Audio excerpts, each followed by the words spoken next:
Today I will share this interesting and challenging case which came to me with problem of something appearing in the pupillary area in the left eye. Now when the patient presented, that lady had a optic capture and prolapse of the haptic of a multi-piece IOL into the anterior chamber, as we can see in this photograph. Initially this prolapse was mild and the haptic was quite far away from the endothelium, and at that moment I advised the patient to be on follow-up. But on the next visit I could see that it has very closely approached to the endothelium, not yet touching it, but it was obvious that it is progressively prolapsing into the anterior chamber. And this is one photograph in which we can see this closely approaching the endothelium. This patient was also a myope, and this is the fundus photograph of the concerned eye, and this patient also had a zonular deficiency in the other eye, as we can see in this video, where the IOL implanted in the right eye is moving with the movements of the eye. However, I decided not to touch that eye because the patient still had good vision. This is the fundus photograph, and so we planned a surgery.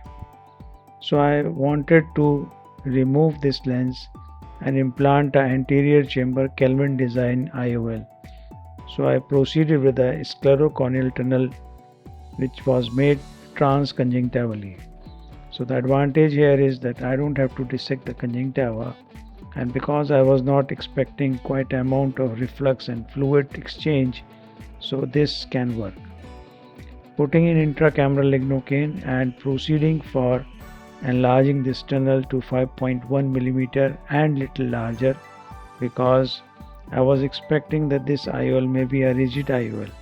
However, when I prolapsed the IOL completely into the anterior chamber, I could see that this IOL is actually a silicone foldable IOL with 3-piece haptics, and this is one of the old designs which was popular at some time.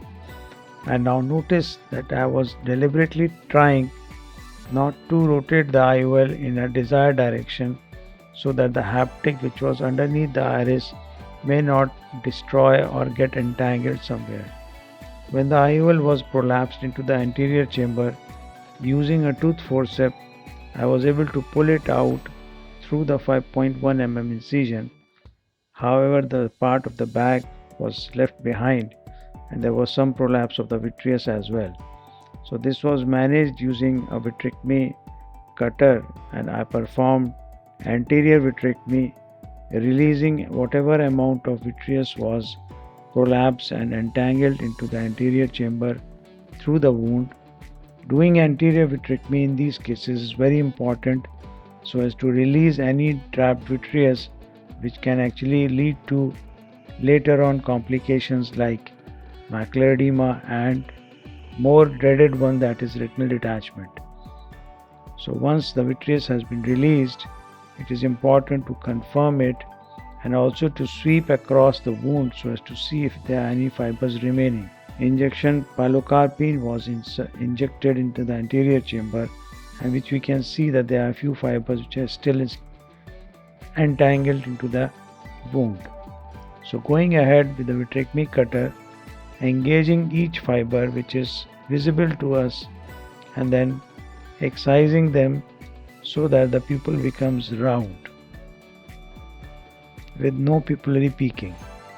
Once the presence of vitreous in the anterior chamber has been cleared, it is time to implant the anterior chamber IOL.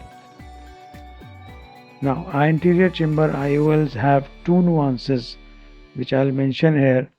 There are few models which are available with a dialing hole in the trailing haptic, as we can see here, and this aids in implanting this IOL through a tunnel, because then it is very easy to position the IOL into the anterior chamber. Second nuance is There is always some amount of vaulting of this IOL, and it is up to the surgeon to decide whether you want to keep the vault towards the iris or towards the cornea. I prefer it to be done to be kept towards the iris, although this will increase the chances of pupillary block, but as we can see, I have done a peripheral iridectomy to exclude any possibility of pupillary block glaucoma. However, the IOL touching the iris may cause further release of pigment, but I think it's important to keep the IOL away from the endothelium, which is far more detrimental if it causes any damage to the endothelium. Now, anterior chamber is being washed off the viscoelastic, and at the end I'd like to finish my surgery by placing a large air bubble inside the eye. This bubble will ensure that the pupil is round and the vitreous is kept away. This is the explanted IOL, and this is the post-op day 1 picture of this patient, and we can see the patient cornea is clear, the IOL is well centered, and the pupil is semi-dilated because of mydriatic. There is no rise in IOP, and the patient could read 6/18 with pinhole. Thank you.